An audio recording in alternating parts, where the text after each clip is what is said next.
오늘 또 여러분들하고 새로운 피조물의 라이프 스타일에 대해서 나누겠습니다. 먼저 두 구절의 성경 말씀을 보시도록 하겠습니다. 이제 첫 번째 구절은 이제 갈라디아서 2장 20절입니다. 다 함께 같이 읽겠습니다. 내가 그리스도와 함께 십자가에 못 박혔나니 그런즉 이제는 내가 사는 것이 아니요 오직 내 안에 그리스도께서 사시는 것이라. 이제 내가 육체 가운데 사는 것은 나를 사랑하사 나를 위하여 자기 자신을 버리신 하나님의 아들을 믿는 믿음 안에서 사는 것이라. 그 다음에 베드로후서 1장 4절입니다. 자, 시작. 이로써 그 보배롭고 지극히 큰 약속을 우리에게 주사 이 약속으로 말미암아 너희가 정욕 때문에 세상에서 썩어질 것을 피하여 신성한 성품에 참여하는 자가 되게 하려 하셨느니라. 예수님의 십자가로 우리에게 주어진 축복을 핵심적으로 잘 간추린 말씀입니다. 자, 바울은 말했습니다. 나는 십자가에 못 박힌 거예요. 그리스도와 함께 내가 십자가에 못 박혔고 이제는 내가 사는 것이 아닙니다. 내 안에 그리스도께서 사신 것이다. 내가 사는 게 아닙니다. 이게 이제 그리스도인의 라이프 스타일입니다. 근데 내가 사는 것이 아니면서도 또 베드로후서에 의하면 신성한 성품에 참여하는 자가 되는 거죠. 그래서 우리 그리스도인의 라이프 스타일의 본질은 이렇게 말할 수가 있습니다. 일단 예수님과의 연합에 있다. 예수님과의 연합. 이 바울이 말한 것처럼 내가 사는 게 아니에요. 나는 그리스도와 함께 십자가에 못 박혔습니다. 내 안에 그리스도께서 사시는 거예요. 근데 내가 여전히 존재하는데 내가 사는 게 아니고 그리스도께서 사시는 것이다. 이게 이제 특별한 패턴이죠. 이게 바로 예수님과의 연합입니다. 내가 있긴 하지만 이전의 내가 아니고 새로운 나인데 그 새로운 나는 예수님과 연합한 형태의 나라고 하는 거죠. 이것이 바로 이제 바울에게서는 예수 그리스도 안에 엔 크리스토, 예수 그리스도 안에라고 하는 표현으로 이렇게 자주 언급이 됩니다. 자, 그러니까 우리는 예수 그리스도 안에서 예수님과 연합해서 사는 라이프 스타일을 가지게 되는데, 이제 그런 연합을 통해서 우리가 가지게 된 성품이 신성한 성품이라고 하는 거예요. 이전의 성품이 아닙니다. 신성한 성품으로 예수님과 연합해서 살아가는 것. 이것이 바로 우리 그리스도인의 삶의 패턴입니다. 이런 변화죠. 이건 상당한 변화인데, 이제 이런 상당한 변화를 가지게 되었기 때문에, 그래서 바울은 우리 그리스도인들이 새로운 피조물이다. 새로운 피조물인 거예요. 전에 있는 것에 뭘 추가하거나 덧붙인 게 아니에요. 아예 판 자체가 새롭게 바뀌어버린 새로운 피조물이다 하는 거죠. 자, 그러니까 내가 이제 교회를 다니면서 신앙생활을 하는데 도대체 이 신앙생활의 본질이 뭐냐? 혹은 신앙생활을 어떻게 해야 되느냐? 그 메커니즘이 궁금하시다면 답은 간단합니다. 예수님과의 연합이라고 하는 거예요. 예수님과 연합한 상태에서 신성한 성품에 참여하는 자로 살아가는 것입니다. 그게 참 알 듯도 하고 모를 듯도 하고 이제 그럴 수 있잖아요. 그래서 바울이 오늘 본문을 통해서 든 예가 있습니다. 아주 상식적인 예예요. 우리가 쉽게 알 수 있는 예인데 바로 이 결혼해서 살게 된 부부지간의 예입니다. 자, 혼자 처녀 총각이 혼자 있을 땐 마음대로 했어요. 뭘 먹든지, 뭐 언제 자든지, 언제 일어나든지, 뭘 하든지 자기 이제 혼자 마음대로 했습니다. 뭐 부모의 간섭이 있긴 했지만은 자식 잃은 장사가 어디 있어요? 혼자 마음대로 했습니다. 그러다가 이제 배우자와 만나서 결혼을 했어요. 이게 달라질 수밖에 없는 거죠. 배우자에 대한 배려, 배우자에 대한 존중, 어떻든 이 배우자와 함께 살아가는 방식, 이제 내가 혼자 살 때하고는 다른 거죠. 신앙생활이라고 하는 게 바로 이제 그겁니다. 이 주님 만나기 전에는 나 혼자, 사실 나 혼자 산 것도 아니에요. 마귀와 짝해서, 마귀와 짝하는지도 모르고 세상의 지배를 받았었죠. 그런데 예수님을 만난 거예요. 나 혼자 살고 있다고 생각했는데 이제 어마어마한 파트너와 만나게 된 거죠. 그러면 싱글이 결혼하게 되면서 가지게 되는 그런 변화, 그 이상의 변화가 우리의 이 영혼의 영역에, 우리 삶의 영역에 일어난다고 하는 거거든요. 바울이 이제 그래서 이 결혼의 예를 놓고 우리가 신앙생활을 어떻게 해 나가야 되는가에 대한 힌트를 주고 있는 거예요. 31절에 보게 되면 남녀가 그 부모를 떠나 둘이 합하여 한 몸을 이룰지로다 그랬는데, 이건 결혼할 때 일어난 상식적인 일입니다. 물론 이제 이런 상식적인 일이 벌어지지 않는 경우도 종종 있어요. 부모가 자식을 떠나 보내야 되는데 근데 안 떠나 보내요. 그래서 어떤 시어머니는 그 아들하고 며느리 잠자는데 그 사이에 들어와서 자려고 하기도 하고 그런 경우가 있다는 거잖아요. 자, 어떤 상식적인 것은 뭔고하니 남자가 혹은 여자가 부모를 떠나서 둘이 만나서 한 몸을 이루는 것입니다. 이게 이제 나나 너만이 아니고 이제 우리라고 하는 새로운 패턴을 살아가게 되는 건데, 바울은 바로 그 가정생활이 너희로 하여금 그리스도와 함께 산다는 것이 무엇인가를 가르쳐주고 있는 거야. 이렇게 말하고 있는 거예요. 자, 그러니까 우리가 예수님을 만났다라고 하는 것은 아주 특별하고도 탁월한 그리고 엄청난 파트너하고 같이 살게 됐다는 거예요. 할렐루야. 네. 그 그리스도 예수의 위상에 대해서는 골로새서 1장이 우리에게 소개를 해주고 있잖아요. 모든 만물이 그로 말미암아 존재가 되었고 그를 위하여 존재한다는 거죠. 네. 모든 만물이 그를 주라 인정한다는 거잖아요. 그런 분이 내게 오셔서 나와 연합하시는 이런 특별한 패턴을 살기로 작정하셨다는 거죠. 그러니까 내가 이제 그분과 연합해서 함께 살아가는, 심지어는 내가 사는 것도 아니라는 거잖아요. 바울이 말하기를. 내 안에 그리스도께서 사시는, 난데 내 안에 그리스도께서 사시는 이런 특별한 형태의 패턴, 이것이 내게 주어지기 때문에, 그래서 확실하게 그리고 제대로 중생의 변화를 가지게 된 사람은 중생 이전과 중생 이후가 완연하게 달라질 수밖에 없는 거예요.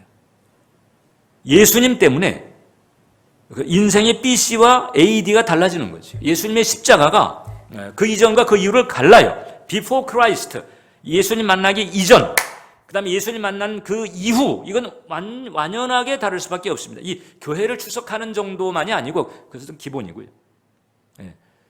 일상생활에서 예수님과 연합해서 살아가는 이런 은혜.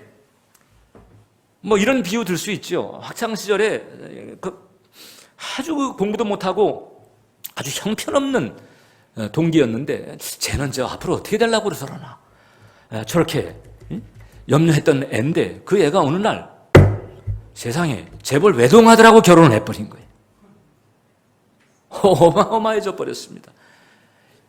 이게 집이 달라지고 차가 달라지고 뭐 돈 씀씀이가 달라지고 완전히 공부 잘한 자기는 이런 식으로 이런 그 변화가 차이가 생기잖아요.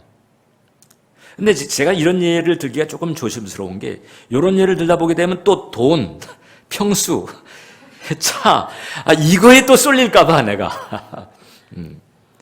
근데 어떻든 쉽게 표현하자면 바로 그런 변화가 이 영적인 영역에서 일어난 것과 같다는 거거든요. 다를 수밖에 없어요.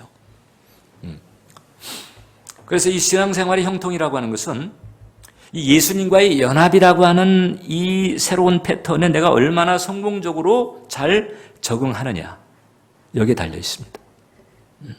이게 잘 되면 해피한데 이게 잘 되지 않으면 어렵습니다. 그래서 첫째, 우리가 신앙의 길을 갈 때에 나는 혼자가 아니다. 나는 혼자가 아닌 거예요. 이것을 분명히 기억해야 됩니다. 나는 혼자가 아니다.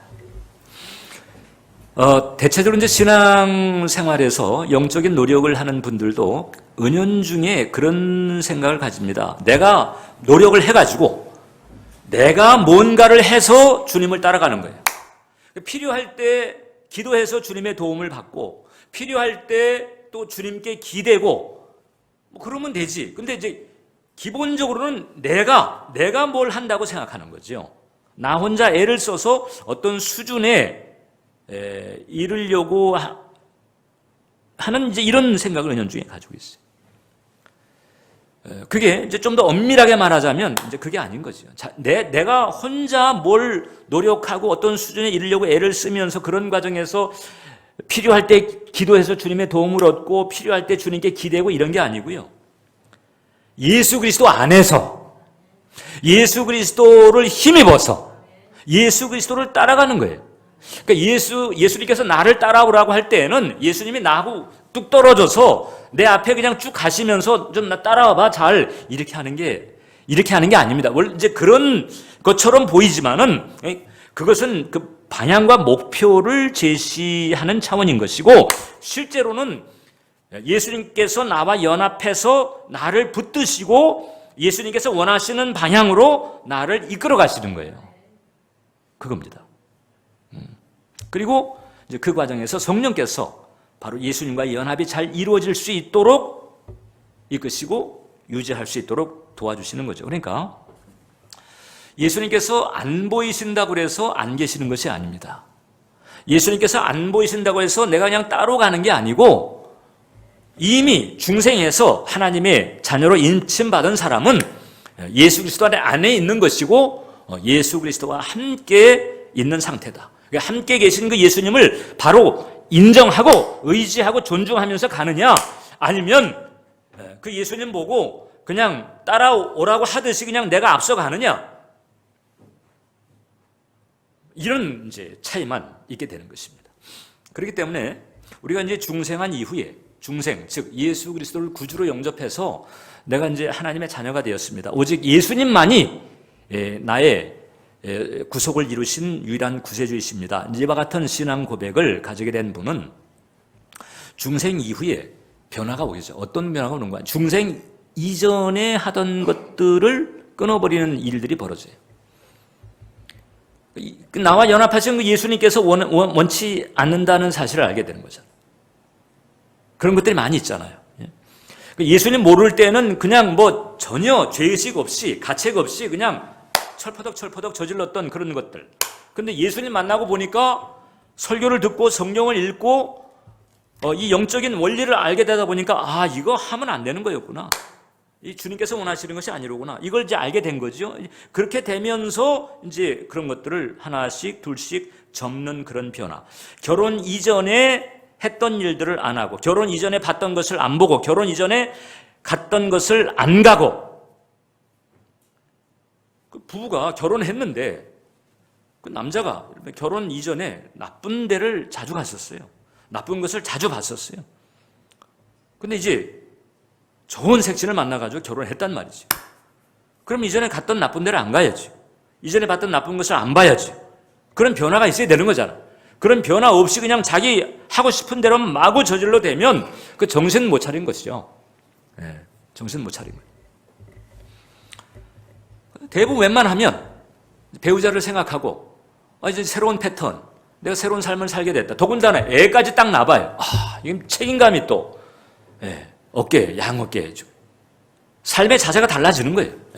마누라의 아이까지 이런 패턴인 거죠. 그런 데 대한 어떤 각성과 변화 이런 것이 분명히 있어야 되는 거예요. 그래서 중생 이전과 중생 이후가 달라지는 것이 많을수록 좋은 거예요. 좋은 거예요. 때로는 어떤 경우 내가 이런 것까지 하지 말아야 되나? 이걸 할래? 세상에서는 오케이라고 그러는데 주님은 아니라고 그러는 거예요. 뭐 그런 일들이 종종 있잖아요. 세상에서는 그냥 관행적으로 이루어지는 그런 일들인데 직장생활 하다 보면 이제 그런 일들 많이 부딪히는데 근데 보니까 성경은 그게 그렇게 하면 안 된다는 거잖아요. 이런 부분을 놓고 그걸 안 하자니 이 세상에서 심지어는 뭐 따돌림까지 받을 수 있는 그런 부담들이 있단 말이죠. 그런데 나와 연합한 그분은 원치 않는 거예요. 둘 중에 하나입니다. 나와 연합한 그분을 무시하고 그냥 세상을 따라가든지, 아니면 따돌림을 받을 각오를 하고 나와 연합한 그분을 따라가든지, 이렇게 이제 해야 되는데, 근데 결국은 제대로 은혜의 길을 가게 되다 보면 내가 따돌림 받을지언정 내가 예수님을 저버릴 수가 없다, 이렇게 이제 보통 가게 되죠. 그런 과정에서 꼭 그렇게까지 살아야 될까? 혹은 좀 그렇게 좀 할만한 가치가 있는 것일까? 이 신앙은 뭐 이런 생각을 은연중에 이제 가집니다. 이 벤스 헤브너라고 하는 분이 그런 얘기를 한 적이 있어요. 그분은 우리에게 어떠한 것도 요구할 권리가 있다. 우리에게 그 이상을 주셨기 때문이다. 네. 어마어마한 것을 주셨습니다. 할렐루야. 할렐루야. 지금 이제 우리는 이 세상의 현실에 살면서 뭐 구원받기 이전이나 구원받은 다음이나 똑같이 먹고 자고 생활하고 일하고 뭐 이런 차이가 별로 없는 것 같아. 혹은 또 뭐 세상에 나가서 이제 여러 가지 일을 믿지 않는 사람들이 뭐 더 잘 나가는 것 같고, 이런 대목들을 놓고 이게 뭐지 이렇게 생각을 하게 되는데, 그 가치관의 문제가 있어요. 그 부분은. 근데 실제로 보면 지금 우리도 여전히 하나님의 사랑과 보호와 축복 가운데 지금 살고 있을 뿐만 아니라, 영적인 영역에서는 천군 천사도 그 주님의 그 섭리를 따라서 당신의 백성들을 보호하시는 이런 은총을 우리들에게 베풀어 주시는 줄 믿으시길 바랍니다. 더군다나 이 짧은 인생을 마치게 되면 어마어마한 영생과 천국이라고 하는 그 영원토록 펼쳐지게 되는 그 복락의 패키지라고 하는 것이 엄청난 거거든요. 그러니까 예수님께서 우리에게 주신 것은 우리가 뭐 생각하는 것 그 이상입니다. 워낙에 엄청난 것을 주셨기 때문에 예수님께서는 우리에게 어떠한 것도 요구할 권리가 있다. 쉽게 비유하면 거지가, 생내 거지가 재벌하고 결혼한 거예요. 아까도 비슷한 예를 들었습니다만, 어떻게 스스로 거지 수준을 팔자를 벗어날 수 없는 사람인데 재벌하고 결혼한 거예요. 이 재벌이 근데 성격도 좋아, 사랑도 많아, 흠잡을 데가 없어요.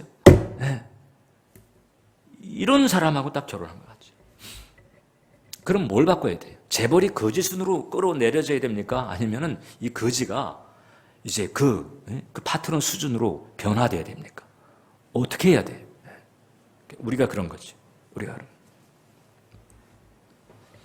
그래서 우리는 이제 이 중생한 이후에 중생 이전에 했던 나쁜 일들을 안 하는 정도 선에서 그치는 것만이 아닙니다. 거기서 더 나아가서 이제 그 파트너를 닮아가는, 그리스도를 닮아가는, 그리스도의 성품, 그리스도의 능력, 그리스도의 권세, 그 그리스도의 그 수준에 이르는 이런 자리까지 가기를 원하신다는 거죠. 그게 바로 하나님의 목표예요. 그분의 형상을 담기까지 이제 완전한 그런 그 축복은 우리가 이제 천국에 가서 얻게 되겠지만, 그러나 이 땅에서 계속해서 그 그리스도의 형상을 이렇게 담도록 우리를 이끌어 가신다라고 하는 거죠. 그런 과정에서 우리는 이제 나와 연합해 계신, 나와 떨어질래야 떨어질 수가 없어요. 그분은 나 자신보다도 가까워요. 왜냐하면 나 자신보다도 나를 더 사랑하시니까. 부모보다도 더 가깝습니다. 가족보다도 더 가깝습니다. 내 안에 계시기 때문에. 그러니까 내 안에 계신 그분을 내가 이제 인정하는 거죠. 내가 지금 예수님과 연합했다. 내 안에 지금 예수님께서 계신다. 내게 예수님의 부재는 없다. 그분을 인정하고, 그 다음에 그분을 의식하고, 그분을 존중하는 거지. 우리는 그분을 주라고 그러잖아요. 주라고 하는 것은 헬라어로는 퀴리오스인데, 이 퀴리오스라고 하는 단어는 이게 이제 노예가 종이 주인을 부르는 단어이면서 동시에 백성이 황제를 부르는 그런 단어예요. 그러니까 이 주라고 부를 때는요, 다른 거 없어요. 내가 나서지 않겠습니다. 그냥 시키는 대로 하겠습니다. 이 뜻이에요. 주라고 부른다라고 하는 것은 그 주라고 부르는 대상에 대해서 제가 시키는 대로 하겠습니다. 이 뜻입니다. 워낙에 수준차가 있기 때문에 경륜에 있어서 지혜에 있어서 깊이에 있어서 수준차가 있어요. 사람 간에도 그럴 수 있잖아요. 사람 간에도. 노예가 가지고 있는 시각과 그 주인이 가지고 있는 시각은 달라요. 회사 사원이 가지고 있는 시각과 그 회사 사장이 가지고 있는 그 시각의 그 넓이는 달라요. 그런데 하물며 예수님이십니다. 그러니까 기본적으로 우리가 그분을 따라가는 것, 즉 순종이 가장 기본인 거예요, 여러분. 할렐루야. 네. 내가 사는 것이 아니라고 그랬잖아요. 내 안에 그리스도께서 사시는 거예요. 근데 그 그리스도께서 탁월한 주시니까 결국 그분과의 관계에서 내가 할 수 있는 가장 최상은 기본이 순종인 겁니다. 초급자리가 9단짜리하고 같이 살게 됐어요. 바둑 수를 놓을 때 어떤 수를 놓는 게 좋겠어요? 9단짜리 수를 따라가는 게 좋죠. 초급이 자기 수를 내려놔야 돼요. 그 9단 하라는 대로 하면 좋은 겁니다. 그게 좀 그것처럼 순종이 기본이에요. 그러면서 그분을 닮아가려고 애를 쓰게 되면, 그러면 이제 그분에게 있는 것들이 우리를 통해서 풀어지면서 우리도 그분처럼 탁월한 그런 자리에 이르게 되는 축복이 임하게 되는 것이죠. 자, 그래서 우리가 이제 순종한다고 할 때 일단 그 뭐에 순종을 해야 되나? 일단 기록된 성경에 순종해야 돼요. 이건 뭐 펴보면 알아요. 뭐 글자가 까맣게 돼 있어가지고 이게 뭐 여기다가 무슨 비밀 편지가 있어가지고 뭘 화학 물질을 딱 발라야 뭐 글자가 나타나고 그런 게 아니잖아요. 일단 명백하게 딱 있는 거죠. 이 기록된 성경 말씀을 우리가 순종을 하는데, 근데 이제 하나님께서는, 즉 이제 우리 안에 계신 예수님께서는 이 기록된 성경 말씀의 원리 안에서 때로는 구체적으로 우리의 삶에 어떤 현실에 직접적으로 적용할 수 있도록 성령의 감화도 주시고 당신의 음성도 듣게 하시고 그런 은혜를 주신단 말이죠. 자, 그러니까 우리가 기본적으로 기록된 성경에 순종을 하고 그 다음에 그 성경의 울타리 가운데에서 주어지는 성령의 감화, 주님의 음성에 따라가는 삶, 이것이 가장 우리에게 복된 것이다. 이 초급자리가 9단의 승리를 거두기를 원한다면 그렇게 하면 되는 거죠. 아주 초보인데 베테랑이 하는 것 같은 열매를 거두기를 원한다면 베테랑 하라는 대로 해야 되는 거잖아요. 그것과 같아요. 근데 그렇게 하려니까 사실 그때마다 필요한 주님의 훈수를 받아야 되는데, 이 주님의 훈수, 즉 주님의 음성을 듣는 게 이게 쉽지가 않거든요. 왜냐하면 이제 우리의 내면에 그 주님의 그 훈수를 받는 데에 해방하는 것들이 회방하는 것들이 있어요. 바로 뭔가 하니 죄, 그 다음에 거짓자. 이 거짓자라는 이제 가치관의 문제잖아요. 이 죄는 명백하게 죄니까 이게 이제 안 좋은 거 알잖아요, 여러분들이. 거짓자는 뭐 때문에 안 좋을까? 거짓자는 가치관의 문제예요.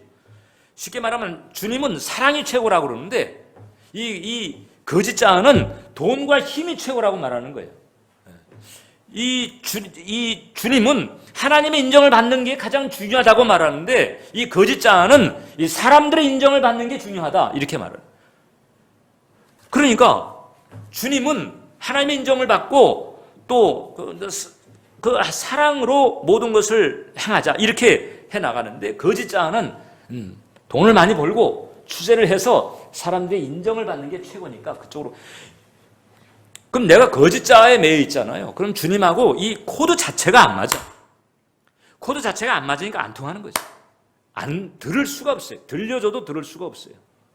이 사람 귀에는 돈과 힘 이거만 자꾸 울리거든요. 사랑하게 되면 에게 이렇게 되죠. 에게. 이 세상에서 사랑 가지고 호구 잡히지 않나? 이렇게 생각하고.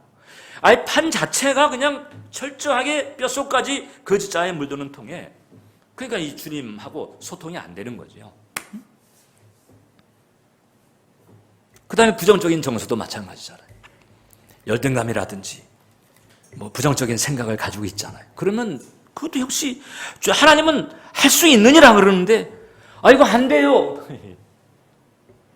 이렇게 돼버리면 문제죠. 그래서 이 죄나 거짓자, 이 부정적인 정서가 결국은 주님의 훈수를 받지 못하게 하다 보니까 결국 이제 내가 하는 거예요.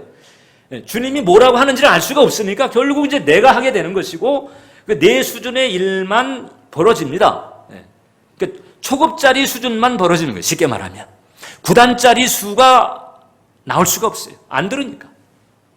뭐 어디다 두라고 하는지 듣지를 못해요. 왜? 이 배짱이 달라버려.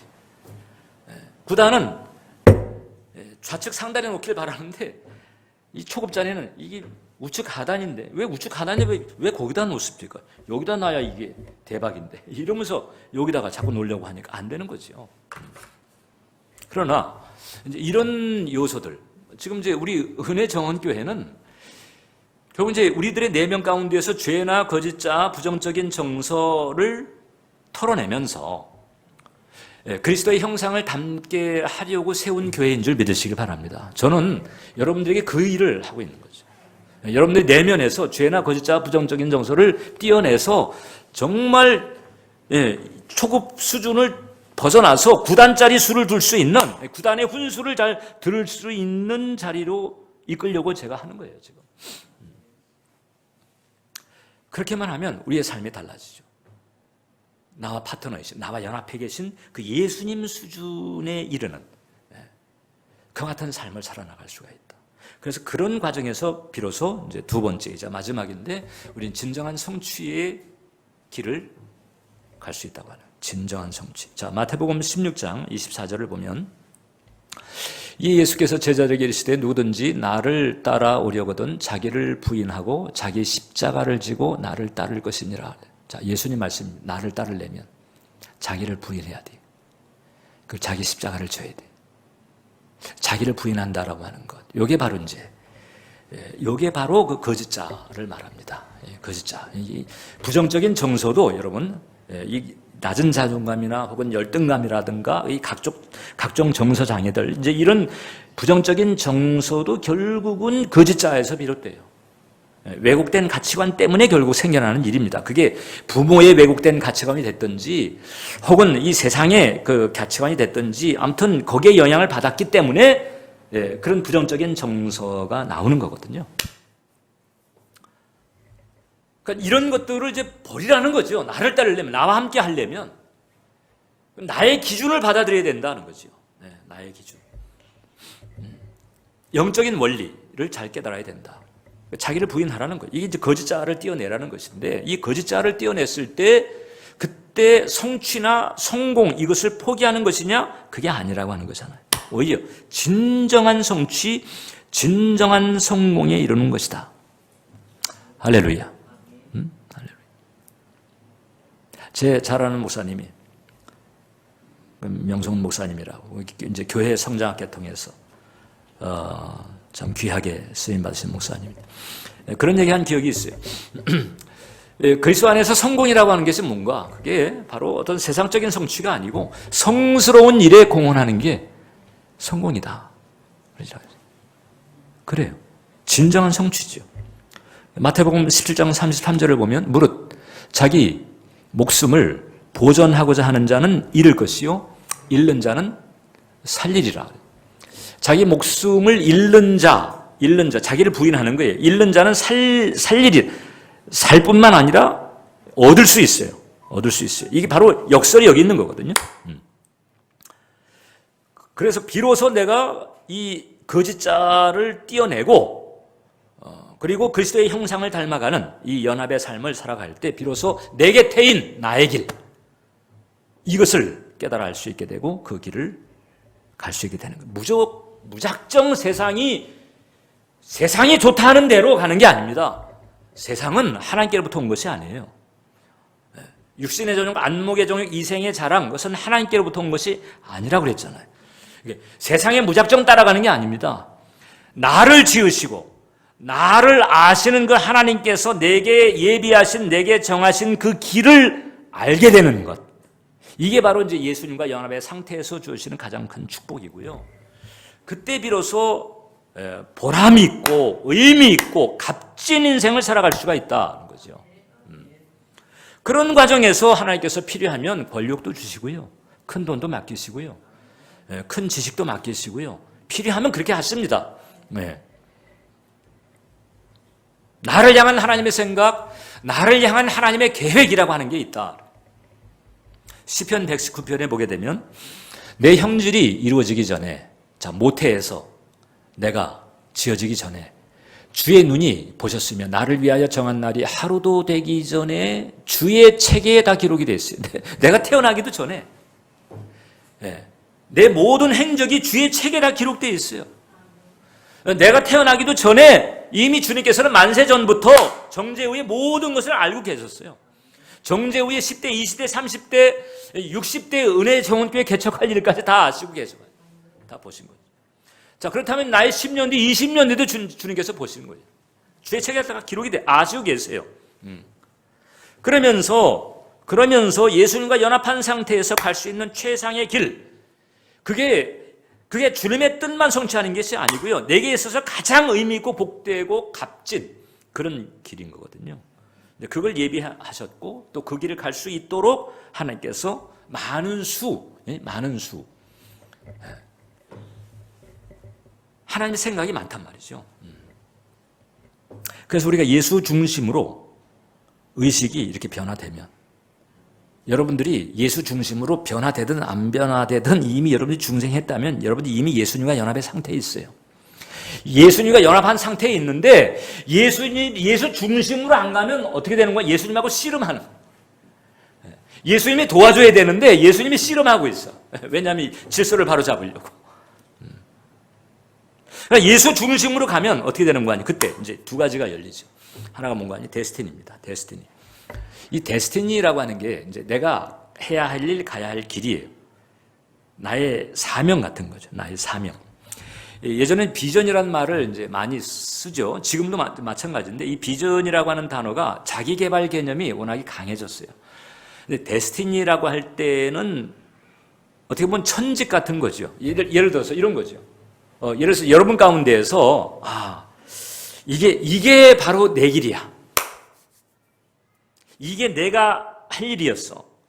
이런 깨달음을 가지고 그런 일에 지금 그런 마음을 가지고 뭔가에 종사하고 있다면 그건 큰 축복입니다. 데스티니를 발견했다는 거예요. 뭐 때문인지 사는지 모르거나 세상이 원하는 대로 살던 수준에서 비로소 자기 길을 알고 자기 존재의 목적을 알게 되는 거죠. 이게 있어요, 데스티니. 예수 중심에서 이 데스티니를 알 수 있게 하십니다. 그리고 이제 그 다음에는 이제 이 데스티니가 어떻게까지 이루어질 수 있는지를 예고화면처럼 우리에게 보여주는 게 비전이라고 하는 거잖아요. 비전이라고 하는 것은 내게 주어진 그 데스티니를 내가 이루려고 했을 때 어디까지 어떤 사이즈로 어떤 모양으로 이룰 수 있는지를 내게 먼저 탁 보여주는 영상이에요. 그러니까 사실상 비전 안에는 그 데스티니가 포함되어 있다고 볼 수가 있어요. 성취와 사명이 함께 포함되어 있는 거죠. 그래서 내게 주어진 데스티니를 발견하고 그리고 예수 그리스도 안에서 예수 그리스도와 연합한 상태 그리고 예수님의 도움을 받아서 그 데스티니를 이루어가려고 할 때 거기에는 예수님 수준의 탁월함, 형통함, 은혜가 주어진다라고 하는 거죠. 그건 세상을 넘어서는 영적인 내공을 가지게 됩니다. 세상 것에 흔들리지 않아요. 예를 들어서 빌 게이츠 같은 경우인데 빌 게이츠는 이제 모든 사람들의 책상 위에 컴퓨터를 이런 비전을 가졌잖아요. 결국 마이크로소프트를 통해서 그 비전을 이루게 됐는데 이제 지금은 물론 이제 은퇴를 했습니다만 지금 이제 이 빌 게이츠는 그 워렌 버핏이라고 하는 그 투자가가 있어요. 이 사람하고 둘이 세계에서 가장 기부를 많이 하는 사람이 누군가 경쟁을 벌이고 있어요. 어마어마한 기부를 합니다. 그러니까 10년 전에 통계를 봤을 때 40조를 기부했어요. 이 사람 재산은 1천억 불이라고 하거든요. 1천억 불. 1천억 불인데 세계 최고의 부자라고 하는 얘기가 듣기 싫어가지고 자꾸 기부하고 뭐 재단을 만들고 이러면서 이제 세계 최고 부자는 아닌 것 같아요. 근데 1천억 불 재산을 가지고 있는데 지금 10년 전에까지 40조를 기부했으니까 그 이후에는 더 말할 것도 없고요. 그 다음에 자식들에게 유산을 아이들 하나하나 해가지고 1천만 불씩, 참 그것도 대단한 거죠. 1천만 불씩 주고 나머지는 다, 그러니까 1천억 불에서 지금 자녀가 몇인지 모르겠어요. 뭐 많아봐야 두세 정도 될 텐데, 그러면은 1천만 불씩 주면은 한 3천만 불 빼놓고 그러면 9억 7천만 불은 다 기부하겠다는 거잖아요. 네. 데스티니죠. 돈을 소유하는 게 최고가 아니라고 하는 거잖아요. 네. 모든 사람의 책상 위에 컴퓨터를, 그 다음에는 이제 이 지구상의 가난한 사람들, 어려운 사람들을 돌보는. 이게 얼마나 참 멋진 데스티니예요. 돈에 매이지 않는 거예요. 돈을 주려고 하는 게 아니잖아요. 그 데스티니를 이루어 가는데 하나님께서 돈을 그냥 막 부어준 거죠, 이 사람에게는. 돈을 부어준 거예요. 이 사람이 돈을 밝힌 게 아니잖아요. 예. 이 사람은 데스티니를 이루려고 했는데, 그 데스티니를 이루는 과정에서 하나님께서 이 사람에게는 그냥 큰 돈을 그냥 맡겨줬는데, 거기서 귀탈이 안 났다는 거잖아요. 예. 테레사 같은 경우는 또 이제 다른 차원에서 데스티니예요. 마더 테레사. 이 마더 테레사는 이제 원래 그 선교의 뜻을 가지고 있었던 이제 수녀였는데, 우상을 섬기는 그런 땅에 복음을, 예수 그리스도를 전하려고 하는 생각을 가지고 선교에 나섰다가 1946년에 그 캘커타로 가는 기차 안에서 이제 신의 목소리를 들었다. 이제 당신의 그 직접적인 간증입니다. 신의 목소리를 들었다는. 그 신의 목소리가 바로 뭔가 하니, 너는 내가 시키는 일을 해라. 뭔고 하니, 고통받는 인도의 가난한 자들을 위로해주는 일을 해라. 고통받는 가난한 사람들을 위로해주는 일을 하라는 데스티니를 받은 거예요. 그래가지고 이제 선교의 뜻을 접었다는 거잖아요. 이것 때문에 이제 이 마더 테레사가 비판을 많이 받았습니다. 왜냐하면 그 캘커타의 그 사랑의 선교회, 거기서 이제 수많은 병자들이 끊임없이 거기 와서 이제 죽어가는데, 죽어가는 사람들을 위로해 주는 거거든요. 근데 복음을 전하지 않았다는 거예요. 예수 믿으면 천국 간다는 얘기를 안 했다는 거잖아요. 그래가지고 이제 사실 그런 면에서 계속적인 그 이제 비난을 받아왔습니다. 근데 이 마더 테레사는 그거예요. 내 데스티니는, 하나님은 그냥 가난한 사람들을 위로해 주라고 그랬다. 홀로 갈 데 없이 혼자 고통스럽게 쓸쓸하게 죽어가는, 아무도 돌보지 않는 그 영혼들을 그냥 사랑으로 품고, 그 사랑의 위로 가운데서 죽어가는데 사랑의 위로 가운데서 죽어가도록 그냥 사랑의 위로를 하라는 데스티니를 받았다는 거죠. 복음 전에서 예수 믿게 하는 이 부분에 대해서 사실 이제 말씀드린 것처럼 이제 비난을 받긴 했지만은, 자기가 받았던 그 데스티니에 충실한 거예요. 그래가지고 늘 허리를 굽히고 고통받는 영혼들을 사랑으로 품는, 사랑으로 위로하는 일을 합니다. 돈 되는 일이 아니잖아요. 물론 이제 뭐 수녀니까 뭐 돈 밝히겠어요? 무슨 권력을 밝히겠어요? 그건 아니었잖아요. 그러나 그 사역의 영역에서도 소위 이 세속적 가치관은 역사할 수 있는 거거든요. 큰 단체, 뭐 큰 교회, 뭐 사람들에게 존경받는 위인, 뭐 이런 데 대한 탐닉이 끼어들 수 있는 거예요. 그런데 테레사는 그냥 자기 데스티니만 충실한 거예요. 그런 얘기 했습니다. 허리를 굽혀 섬기는 자는 위를 보지 않는다. 위를 안 바라보는 거예요. 자기 데스티니는 아래인 거예요. 그런데 결과적으로는 존경을 받게 만들었고, 결과적으로는 진정한 권위를 가지게 만들었고, 이런 거잖아요. 저분에게 완벽한 것을 우리가 뭐 기대할 수는 없겠지만, 그러나 적어도 데스티니 입장에서는 테레사는 자기 길을 갔다고 볼 수가 있네요. 물론 카톨릭이기 때문에 종교다원주의적인 이런 성향이라든가 우리가 사실 주의해야 될 부분이 많이 있죠. 많이 있는데 적어도 자기 데스티니를 꿋꿋하게 세상 눈치 보지 않고 갔다는 점에서는 우리가 그런 점에서는 본받을 필요가 있다. 그러니까 주님께서 정하신 데스티니라고 한다면 그 데스티니를 갈 때 비로소 우리는 이 세상의 흐름을 넘어서서 비교하지 않거든요. 비교하지 않아요. 내가 하는 이게 사람들에게 어떻게 비춰질까? 내가 요 정도 하는데 이게 좀 자존심 상하지 않을까? 벌써 이 판단 방식 자체가 자꾸 이제 세상을 타는 거죠. 예수님과 연합한 사람은 그런 것을 넘어서야 된다. 넘어서야 된다는 거예요. 넘어서서 진정 예수님께서 성령을 통해서 깨우쳐 주신 그 데스티니와 비전을 붙들고 나가게 되면 그러면 필요하면 돈도 맡겨주시고 필요하면 힘도 맡겨주시고 필요하면 지위도 맡겨주시고 안 맡겨주신들 뭐 무슨 상관이에요. 내가 데스티니를 향해서 간다고 한다. 결국은 보람 있고 값지고 행복한 삶을 그것도 탁월하게 살아가도록 나와 연합하신 예수께서 나를 도와주시고 붙들어 주신다고 하는 거죠. 여러분들의 자녀들이 그렇게 갈 수 있도록 힘써 주시기를 바랍니다. 기도하겠습니다. 살아계신 하나님,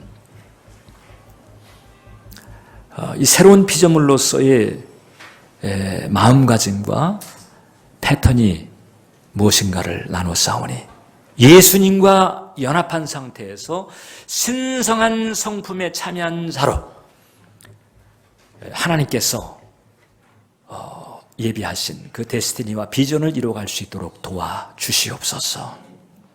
예수님의 이름으로 기도합니다. 아멘.